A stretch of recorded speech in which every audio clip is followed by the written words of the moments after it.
नमस्कार दोस्तों। 26 अक्टूबर 2023 यानी कि लास्ट मंथ कतार की जुडिशरी ने हमारे 8 रिटायर्ड सोल्जर्स को मौत की सजा सुनाई। इसके लगभग एक साल पहले की बात है। अगर हम प्रिसाइज डेट को देखें तो 30 अगस्त 2022। और आगे बढ़े उससे पहले डियर फ्रेंड्स, मैं एक और चीज आपको कहना चाहता हूं कि आज की जो हमारी डिस्कशंस है ना, इसमें जो डेट्स हैं उनके ऊपर आप अपना ध्यान जरूर रखिएगा, क्योंकि आपको पता चलेगा कि इंडियन गवर्नमेंट के पास लगभग एक साल का वक्त था, लेकिन इस एक साल के अंदर हमारे जो प्रयास हैं वो उतने अच्छे नहीं रहे हैं। अब देखिए, 30 अगस्त 2022 यानी कि आज से एक साल और 2 महीने पहले, 14 महीने पहले की बात है रफली स्पीकिंग, जब हमारे ये जो 8 सोल्जर्स हैं उनको रात के अंधेरे में अचानक गिरफ्तार किया गया। इतना ही नहीं, उनको गिरफ्तार करने के बाद सोलिडारिटी कन्फाइनमेंट में रखा गया। शायद आप जानते होंगे कि सोलिडारिटी कन्फाइनमेंट जो है ये एक बहुत ही डेंजरस चीज होती है, क्योंकि यहां पर अगर आप किसी भी व्यक्ति को एक छोटा सा जो कमरा होता है, जनरली हमारे घर के जो बाथरूम होते हैं, बस उस साइज का एक कमरा रहता है और उसमें अकेला एक कैदी जो है उसको रखा जाता है। रूल्स एंड रेगुलेशंस तो ये रहते हैं कि 7 दिनों तक ही आप इसको यहां पर रख सकते हैं। उसके बाद जो कैदी होता है उसको निकालकर आपको नॉर्मल जगह पर रखना है। उसके बाद फिर से उसको अगर रखना चाहते हैं तो 7 दिनों के लिए रखा जा सकता है, क्योंकि अगर लंबे समय के लिए अगर आप किसी को सोलिडारिटी कन्फाइनमेंट में रखेंगे तो उसकी मेंटल हेल्थ जो है वो खराब हो सकती है। लेकिन दोस्तों, ये चीज भी हमारे ये जो एक्स सोल्जर्स हैं उनके साथ की गई। उनको एक लंबे समय तक सोलिडारिटी कन्फाइनमेंट में रखा गया। ये जो पूरा मैटर है ना, ये हमारी सरकार के लिए, मोदी गवर्नमेंट के लिए डिप्लोमेटिकली, लीगली और पॉलिटिकली एक बहुत बड़ा चैलेंज है। ठीक है, और हमारे देश को विश्व गुरु कहा जाता है। कई बार मोदी साहब ने भी ग्लोबल लेवल पर स्पीच में कहा है कि भारत जो है ये विश्व गुरु है। तो हमारा देश विश्व गुरु जो है इसकी एक अग्नि परीक्षा होगी। प्रश्न सबसे बड़ा जो है वो यही है कि क्या हम हमारे ये जो एक्स सोल्जर्स हैं, क्या हम उनको मौत के फंदे से बचा पाएंगे? क्या हम उनको इम्यूनिटी प्रोवाइड करवा पाएंगे? We have to wait and watch. लेकिन अभी तक के सरकार के जो प्रयास हैं उससे वो कॉन्फिडेंस पैदा नहीं होता है। आज हम इस विषय पर विस्तार से चर्चा करने वाले हैं। मेरा नाम है प्रशांत मावानी, आप देख रहे हैं स्टडी क्लोज। आप मेरे दूसरे लेक्चर्स क्यूरियसली एजुकेशन पर देख सकते हैं। Dear friends, we have launched a very very interesting course. इसका नाम है NLP फॉर एकेडमिक सक्सेस। अब पढ़ने का मन करेगा।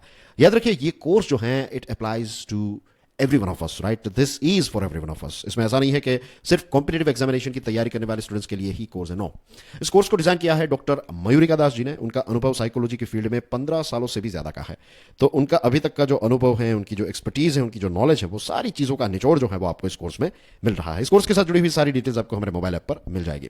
अब मैं विश्वगुरु शब्द के बारे में बात कर रहा था, राइट? ये जो विश्वगुरु शब्द है इसका मतलब ये होता है कि ग्लोबल अफेयर्स में, जियो पॉलिटिक्स में, डिप्लोमेटिक दुनिया में भारत का स्थान जो है वो एक लीडरशिप वाला स्थान है। दुनिया के कुछ गिने चुने ऐसे देश हैं जो ग्लोबली काफी ज्यादा एक्टिव रहते हैं। सारे देश जो है वो उतने ज्यादा एक्टिव नहीं है। फॉर एग्जांपल यूएसए एक्टिव रहता है, फ्रांस, चाइना, रशिया काफी एक्टिव रहता है। हमारा देश भारत जो है वो काफी एक्टिव है, ब्राजील एक्टिव रहता है। तो इस हिसाब से कुछ गिने चुने ऐसे देश हैं जो एक्टिव रहते हैं, और उसमें भी भारत का यह दावा है, सरकार का भी यह दावा रहता है कि भारत को एज ए टीचर के तौर पर, ऐसे विश्व गुरु के तौर पर, ग्लोबल गुरु के तौर पर दूसरे देश जो है वो देखते हैं कि भारत से बहुत सारी चीजें जो है वो सीखी जा सकती हैं। तो अब हमारे लिए ये एक अग्नि परीक्षा होगी। डिप्लोमेटिकली भी it's going to be very very challenging कि क्या हम हमारे सोल्जर्स को यहां से बचा पाएंगे।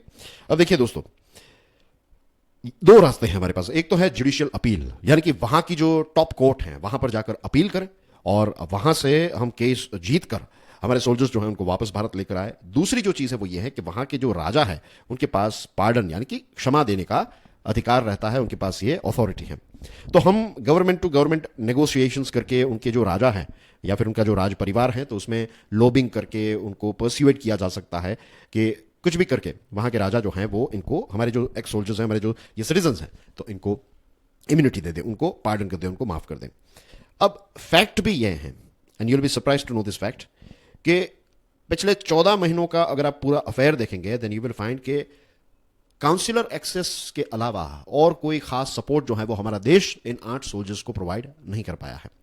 और सबसे दुखद बात जो है वो तो ये है कि जब इनको गिरफ्तार किया गया उस समय पर हमारी सरकार को इनके बारे में पता भी नहीं था कि हमारे 8 ऐसे रिटायर्ड नेवी के जो ऑफिसर्स हैं उनको कतार की पुलिस ने, कतार की जो सरकार है उसने उनको गिरफ्तार किया। We were not aware about it at all. पता है इस चीज के बारे में लोगों को कैसे पता चला? ये जो 8 लोग हैं उनमें से जो एक कमांडर हैं, तो उनकी बहन ने ट्वीट किया और इस ट्वीट में उन्होंने प्राइम मिनिस्टर मोदी साहब को टैग किया था। इसके बाद पब्लिक के अटेंशन में यह बात सामने आई कि ये हमारे 8 सोल्जर जो हैं उनको यहां पर अरेस्ट किया गया है। अब मार्च 2023 में ट्रायल की शुरुआत हो गई। हमें तो इस पूरे जो घटना है उसके बारे में पिछले एक हफ्ते या फिर पिछले 10-12 दिनों से इसके बारे में काफी ज्यादा चर्चा हो रही है। मार्च 2023 में इनको गिरफ्तार किया गया था, मींस उससे पहले इनको गिरफ्तार किया गया था, एज यू नो के 30 अगस्त 2022 को गिरफ्तार किया गया। और ये जो ट्रायल है, ये जो मुकदमा है, ये मार्च 2023 में स्टार्ट हुआ। लेकिन हमारे मीडिया ने या फिर सरकार ने इसके बारे में ऐसी कोई जानकारी जो है वो नहीं दी। And you will be surprised to know कि मिनिस्ट्री ऑफ एक्सटर्नल अफेयर्स जो है उसको जब इसके बारे में पूछा गया तब अलग अलग प्रकार के जवाब जो हैं वो MEA ने दिए हैं। I give you some examples. सबसे पहली बार जब मीडिया वालों ने मिनिस्ट्री ऑफ एक्सटर्नल अफेयर्स को ये पूछा कि ये जो इश्यू चल रहा है तो उसमें क्या चार्जेस हैं, तो मिनिस्ट्री ऑफ एक्सटर्नल अफेयर्स का जवाब ये था कि ये क्वेश्चन जो है आप कतार से पूछिए, राइट। दूसरा जो एक इंसिडेंट सामने आ रहा है वो ये है, when asked again about that possible repatriation, कि क्या उनको वापस यहां पर लेकर आ सकते हैं, तब मिनिस्ट्री ऑफ एक्सटर्नल अफेयर्स ने यह कहा कि दूसरे देशों की लीगल प्रोसेस में दखल अंदाजी जो है वो हम नहीं करते हैं। फिर यह कहा गया कि जो उनके परिवारजन हैं तो उनको जो भी लीगली अगर कोई हेल्प चाहिए तो वो देने के लिए हम तैयार हैं। और उसके बाद पार्लियामेंट में जब यह प्रश्न पूछा गया तब फॉरेन मिनिस्टर एस जयशंकर साहब ने यह कहा कि इनको वापस लेकर आना जो है वो हमारी टॉप प्रायोरिटी है, ये हमारी अटमोस्ट प्रायोरिटी है। ऐसा ही शब्दों का इस्तेमाल हमारे मिनिस्टर ऑफ एक्सटर्नल अफेयर ने यूज किया कि भाई हम इनको वापस लाएंगे, this is our top priority. लेकिन इससे पहले के 3 जवाबों को अगर आप देखेंगे देन यू रियलाइज कि भाई उतनी कोई खास प्रायोरिटी हमारी है नहीं। और दूसरी जो चीजें अगर आप ऑब्जर्व करेंगे, again pay attention to the dates. अब देखिए, नवंबर 2022 इनको कब गिरफ्तार किया गया? अगस्त 2022 में। तो अगस्त के बाद आता है सितंबर, अक्टूबर, नवंबर। लगभग 3 महीने 4 महीने के बाद हमारे वाइस प्रेसिडेंट जगदीप धनखड़ साहब जो है वो दोहा गए थे। दोहा में world cup, football world cup जो है उसका उद्घाटन होने वाला था, तो हमारे स्पेशल मेहमान के तौर पर जगदीप धनखड़ साहब जो है वो हमारे देश को रिप्रेजेंट करने के लिए वहां पर गए थे।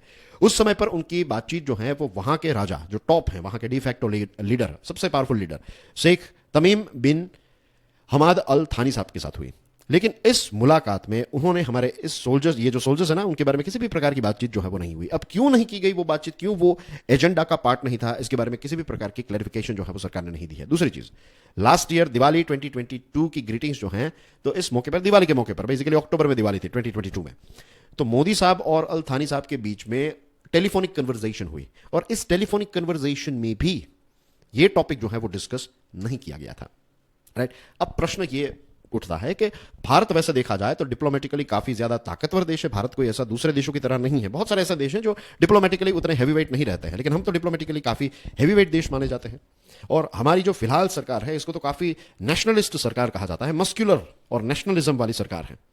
तो ऐसे नेशनलिस्ट सरकार होने के बावजूद भी हम हमारी ये 8 नेवी वेटरन्स जो हैं तो उनको इतना सपोर्ट जो है वो क्यों नहीं दे पा रहे हैं, राइट। क्यों ऐसा लग रहा है कि कहीं ना कहीं हमारी चूक होती जा रही है यहाँ पर? क्यों ऐसा लग रहा है कि कहीं ना कहीं we are lagging, right, we are sleeping, I would say. और सबसे शॉकिंग बात तो ये है कि जो मिनिस्ट्री ऑफ एक्सटर्नल अफेयर्स है उन्होंने ये अनाउंस किया है, we are deeply shocked by the verdict of the death penalty. यहां पर मैंने कोटेशन में ये चीज लिखी है क्योंकि ये शब्द मेरे नहीं है, ये मिनिस्ट्री ऑफ एक्सटर्नल अफेयर्स के ही शब्द हैं। We are deeply shocked. अब शॉक्ड शब्द जो है मैं आप यूज कर सकते हैं, लेकिन डिप्लोमेसी की दुनिया में शॉक्ड शब्द जो है उसका उतना इजीली इस्तेमाल नहीं होता है। पता है क्यों? क्योंकि when you right shocked that means कि आपको इस मैटर के बारे में पता ही नहीं था, यू वेर अनअवेयर। विवेक काजू साहब इंडियन एक्सप्रेस में उन्होंने एक हफ्ते पहले एक आर्टिकल भी लिखा था। ये विवेक काजू साहब जो है ये हमारे फॉर्मर डिप्लोमेट हैं। तो इंडियन एक्सप्रेस के उनके आर्टिकल में उन्होंने लिखा है कि डिप्लोमेटिक स्टेटमेंट्स जो है उसमें शॉक शब्द जो है आपको बहुत कम देखने को मिलता है, क्योंकि इसका मतलब यह रहता है कि सरकार जो है वो totally unaware about a matter. तो क्या सरकार को इसके बारे में पता ही नहीं था? सो सी यहां पर क्लियर एक कॉन्ट्राडिक्शन दिख रहा है कि एक तरफ हमने देखा कि मीडिया में 3 जो जवाब दिए गए सरकार के द्वारा वो काफी वीक थे। एक तरफ हमारे एक्सटर्नल अफेयर्स मिनिस्टर ये कहते हैं कि ये हमारी टॉप प्रायोरिटी है, और दूसरी तरफ हमें ये भी देखने को मिलता है कि हमारे जो वाइस प्रेसिडेंट हैं, हमारे प्राइम मिनिस्टर की डिस्कशंस जो हैं तो उनके काउंटर पार्ट्स के साथ हो रही है, लेकिन इस मैटर को हम डिस्कस नहीं करें उनके साथ, राइट। और ये सारी चीज़ों की वजह से ही हमारे देश में कुछ जगहों पर लोगों ने रैली निकाली थी, बड़े बड़े पोस्टर्स लेकर निकले थे कि हमारे जो एक्स सोल्जर्स हैं उनको वापस घर लेकर आओ। अब इनके ऊपर जो चार्ज लगा है वो भी एस्पियोनाज यानी कि जासूसी का चार्ज लगा है। रियली मीन्स इसकी और ज्यादा डिटेल्स जो है वो हमें मिलनी चाहिए। एग्जैक्टली किस प्रकार की जासूसी, क्या ये जेन्युइनली जासूसी कर रहे थे? अब ये भी चीजें सामने आ रही हैं कि जानबूझकर पाकिस्तान की जो ISI है उन्होंने मिलकर हमारे सोल्जर्स को यहां पर फंसाया है। तो ये केस के साथ जुड़ी हुई बहुत सारी डिटेल्स जो है ये मिसिंग है, और इसकी वजह से लोगों का कॉन्फिडेंस जो है वो उतना ज्यादा नहीं रहा है सरकार पर when it comes to this particular matter.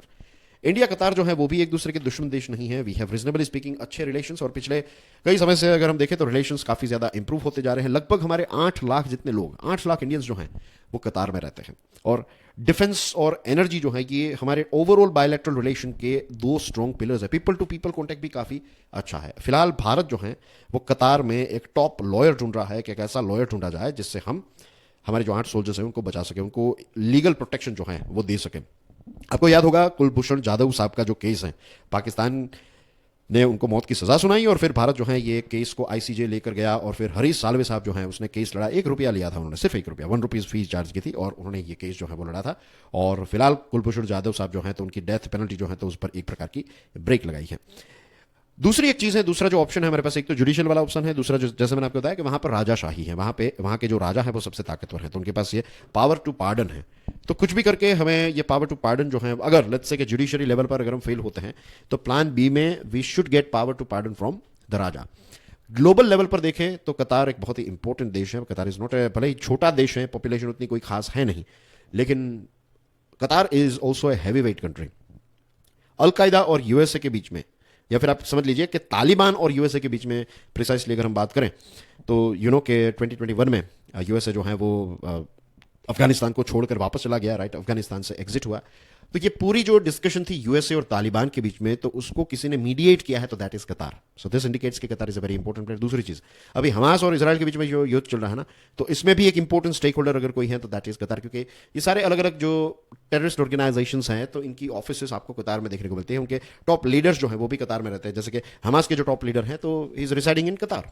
वैसे इस विषय पर मैंने अलग से एक वीडियो भी बनाया था, वो वीडियो हमारी चैनल पर अवेलेबल है, अगर नहीं देखा है तो देख लीजिएगा। आपको सारी डिटेल्स जो है वो मिल जाएगी कि कतार जो है वो कैसे अलग अलग टेररिस्ट ऑर्गेनाइजेशंस जो हैं उनको रिफ्यूज प्रोवाइड करता है या फिर उनको ऑफिसेस प्रोवाइड करता है, और इसके बावजूद भी यूएसए जो है उन पर सैंक्शंस नहीं लगाता। क्यों नहीं लगाता, वो डिस्कशंस उसमें की है, तो रिपीट नहीं कर रहा हूं, लेकिन ये 2 बड़ी बड़ी चीजों से आप समझ सकते हैं कि Qatar is also a heavyweight player, और कतार के साथ हमें नेगोशिएशंस करने ही पड़ेंगे। Now dear friends, S Jaishankar साहब जो हैं, पता है इनकी मुलाकात ये जो हमारे सोल्जर्स हैं ना उनके परिवारजनों के साथ कब हुई, जब डेथ सेंटेंस अनाउंस हुई उसके बाद। उससे पहले उनकी मुलाकात ये सोल्जर्स के फैमिलीज के साथ नहीं हुई थी। और दूसरी जो शॉकिंग चीज है वो ये है कि एक मेजर जनरल हैं रिटायर्ड सतबीर सिंह साहब। सतबीर सिंह साहब जो हैं ये इंडियन एक्स सर्विसमैन मूवमेंट के हेड हैं, और इन्होंने बहुत सारे पत्र मिनिस्टर ऑफ एक्सटर्नल अफेयर्स को लिखे, लेकिन आज भी ये पत्र जो है उनका जवाब MEA से नहीं मिला है। तो बेसिकली ये सारी चीजों को अगर हम टेबल पर रखें और इस मुद्दे को समझने का प्रयास करें तो लगता है कि सरकार जो है वो शायद सरकार उतनी एनर्जी इसमें इन्वेस्ट नहीं कर रही है जितनी उनको करनी चाहिए। लेकिन यही प्रार्थना है, यही आशा है कि जल्द से जल्द हमारे ये रिटायर्ड सोल्जर्स जो हैं उनको हम वापस घर लेकर आएंगे। दोस्तों, मेरा नाम है प्रशांत मावानी, आप देख रहे हैं स्टडी ग्लोज। अपने लेक्चर्स क्यूरियसली एजुकेशन पर भी देख सकते हैं। Do check out this course. इस कोर्स के साथ जुड़ी हुई सारी डिटेल्स आपको स्टडी ग्लोज के मोबाइल ऐप पर मिल जाएगी। Thank you very much for your love and support. God bless you all. जय हिंद।